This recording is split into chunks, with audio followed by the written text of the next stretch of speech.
दोस्तों, हर प्रतियोगी परीक्षा के लिए बेहद इंपॉर्टेंट 28 नवंबर के डेली करंट अफेयर सेशन में आप सभी का हार्दिक स्वागत है। चलिए शुरू करते हैं। पहला क्वेश्चन है, सोन जल 2022 नामक वार्षिक युवा महोत्सव कहाँ पर आयोजित होगा? Where will be the annual youth festival named Sone Jal 2022 be held? देखो फ्रेंड्स, इसका आंसर हो जाएगा ऑप्शन ए, यानी कि जम्मू और कश्मीर में।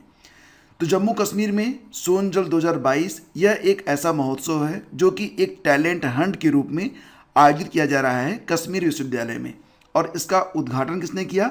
उपराज्यपाल मनोज सिन्हा जी के द्वारा। यह महोत्सव युवा कलाकारों के लिए अपनी प्रतिभा दिखाने का एक मंच है, एक अवसर है। देखो फ्रेंड्स, नवंबर 2022 के सभी डेली करंट अफेयर के जो एपिसोड हैं वो आपको स्टडी विज्ञान प्रकाश 2.0 यानी कि आपका जो दूसरा चैनल है उसी पर पब्लिश किए गए थे। हालांकि बहुत कम लोगों ने देखा, तो यहाँ पर मैं आप लोगों से एक प्रश्न करना चाहता हूँ कि करंट अफेयर का ये शो आपके इसी चैनल स्टडी विद ज्ञान प्रकाश पर ही रखा जाए, या आप लोग चाहते हैं कि स्टडी विद ज्ञान प्रकाश 2.0 पर, जहाँ पर सिर्फ करंट अफेयर ही चल रहा है, वहीं पर डिस्कस किया जाए? तो इसका आंसर आप लोग जरूर दीजिएगा। और अगर आप स्टडी विद ज्ञान प्रकाश 2.0 को सब्सक्राइब करना चाहते हैं तो लिंक वीडियो के डिस्क्रिप्शन में आपको दे दिया गया है। आगे बढ़ते हैं। हाल ही में किस राज्य में स्वच्छता के मामले में इंदौर की तर्ज पर सफाई व्यवस्था का मसौदा तैयार किया गया है? देखो फ्रेंड्स, आपको पता होगा कि स्वच्छ सर्वेक्षण 2022 के अंतर्गत इंदौर भारत का सबसे क्लीन सिटी घोषित हुआ था। तो इसी की तर्ज पर अब उत्तर प्रदेश में भी, यानी कि आपका जो सही जवाब है वो ऑप्शन बी है, उत्तर प्रदेश में भी अब सफाई की व्यवस्था पर एक मसौदा तैयार किया जाएगा। उत्तर प्रदेश, इसके मुख्यमंत्री हैं योगी आदित्यनाथ, गवर्नर आनंदीबेन पटेल हैं। अच्छा दोस्तों, अभी हाल ही में उत्तर प्रदेश सरकार ने मथुरा वृंदावन को 2041 तक कार्बन न्यूट्रल टूरिस्ट प्लेस बनाने की घोषणा की है। तो ये पॉइंट भी इंपॉर्टेंट है, एग्जाम में आ सकता है।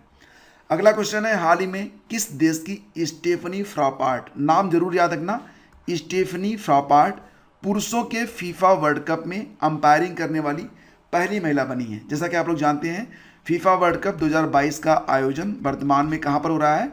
कतर में हो रहा है, जहाँ पर कतर फिलहाल इस वर्ल्ड कप से बाहर हो चुका है। और फीफा वर्ल्ड कप जो कि आयोजित हो रहा है पुरुषों के लिए, इसमें स्टेफनी फ्रॉपार्ट जो कि अंपायरिंग करने वाली पहली महिला बनी है। तो ये किस देश की हैं? देखो फ्रेंड्स, स्टेफनी फ्रॉपार्ट ये कहाँ की हैं? तो ये फ्रांस की हैं। ठीक है, फ्रांस में जो मुद्रा चलती है वो यूरो होती है। प्रेसिडेंट हैं इमैनुअल मैक्रों, और आपको पता ही है कि राजधानी पेरिस है। अगला क्वेश्चन है, हाल ही में भारत का पहला नाइट स्काई अभयारण्य कहाँ पर स्थापित किया जा रहा है? तो भारत का जो पहला नाइट स्काई अभयारण्य है ये दोस्तों स्थापित होगा जम्मू और कश्मीर में, यानी कि इस क्वेश्चन का ऑप्शन सी करेक्ट है। अच्छा, बात जम्मू कश्मीर की हो रही है तो पुष्पांजलि समारोह भी याद रखना। भारतीय सेना ने श्रीनगर में पुष्पांजलि समारोह का आयोजन किया था। चिनाब वाइट वाटर राफ्टिंग खेल ये कहाँ पर आयोजित हुए थे?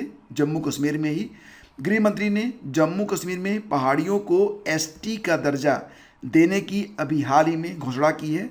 और जम्मू कश्मीर के उपराज्यपाल ने 120 फीट ऊंचा राष्ट्रध्वज राष्ट्र को समर्पित किया है। अगला क्वेश्चन है, हाल ही में किस दक्षिण भारतीय अभिनेत्री ने मोस्ट पॉपुलर फीमेल स्टार का खिताब जीत लिया है? मोस्ट पॉपुलर फीमेल स्टार ये बन गई हैं कौन? सामंथा रुद्र प्रभु। तो ये हैं सामंथा रुद्र प्रभु, जिनको मोस्ट पॉपुलर फीमेल स्टार का खिताब मिला है। अगला क्वेश्चन है, हाल ही में ऑडिट महानिदेशक की भूमिका सृजित करने वाला पहला राज्य कौन बना है? Which state has recently become the first to create the role of director general of audit? देखो फ्रेंड्स, ये राज्य है तमिलनाडु, यानी कि ऑप्शन बी आपका करेक्ट है। मैप में आप देख सकते हैं कि ये पोजीशन है तमिलनाडु की। और आपको बताना चाहेंगे कि तमिलनाडु ने एलिफेंट डेथ ऑडिट फ्रेमवर्क को अभी हाल ही में पेश किया है। तमिलनाडु सरकार ने गिद्धों के संरक्षण के लिए एक पैनल का भी गठन किया है। तमिलनाडु सरकार ने भारत का पहला स्लेंडर लोरिस अभयारण्य भी स्थापित किया है। और पेगाट्रोन ने चेन्नई में आईफोन को बनाने के लिए प्रक्रिया शुरू कर दी है। तो सभी पॉइंट्स यहाँ पर इंपॉर्टेंट है। अगला क्वेश्चन है, हाल ही में ऑपरेशन टर्ट शील्ड किस देश के द्वारा लॉन्च किया गया है? तो कछुओं के संरक्षण के लिए ऑपरेशन टर्ट शील्ड को लॉन्च किया गया है भारत के द्वारा, यानी कि इस क्वेश्चन का ऑप्शन बी सही है।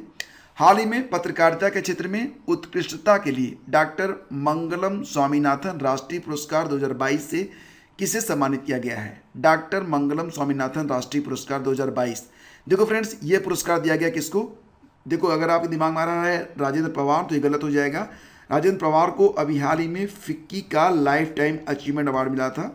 इसका सही जवाब बनेगा ऑप्शन बी, यानी कि विष्णु त्रिपाठी, जो कि दैनिक जागरण से हैं। इनको पत्रकारिता के क्षेत्र में उत्कृष्टता के लिए डॉक्टर मंगलम स्वामीनाथन राष्ट्रीय पुरस्कार 2022 प्रदान किया गया है।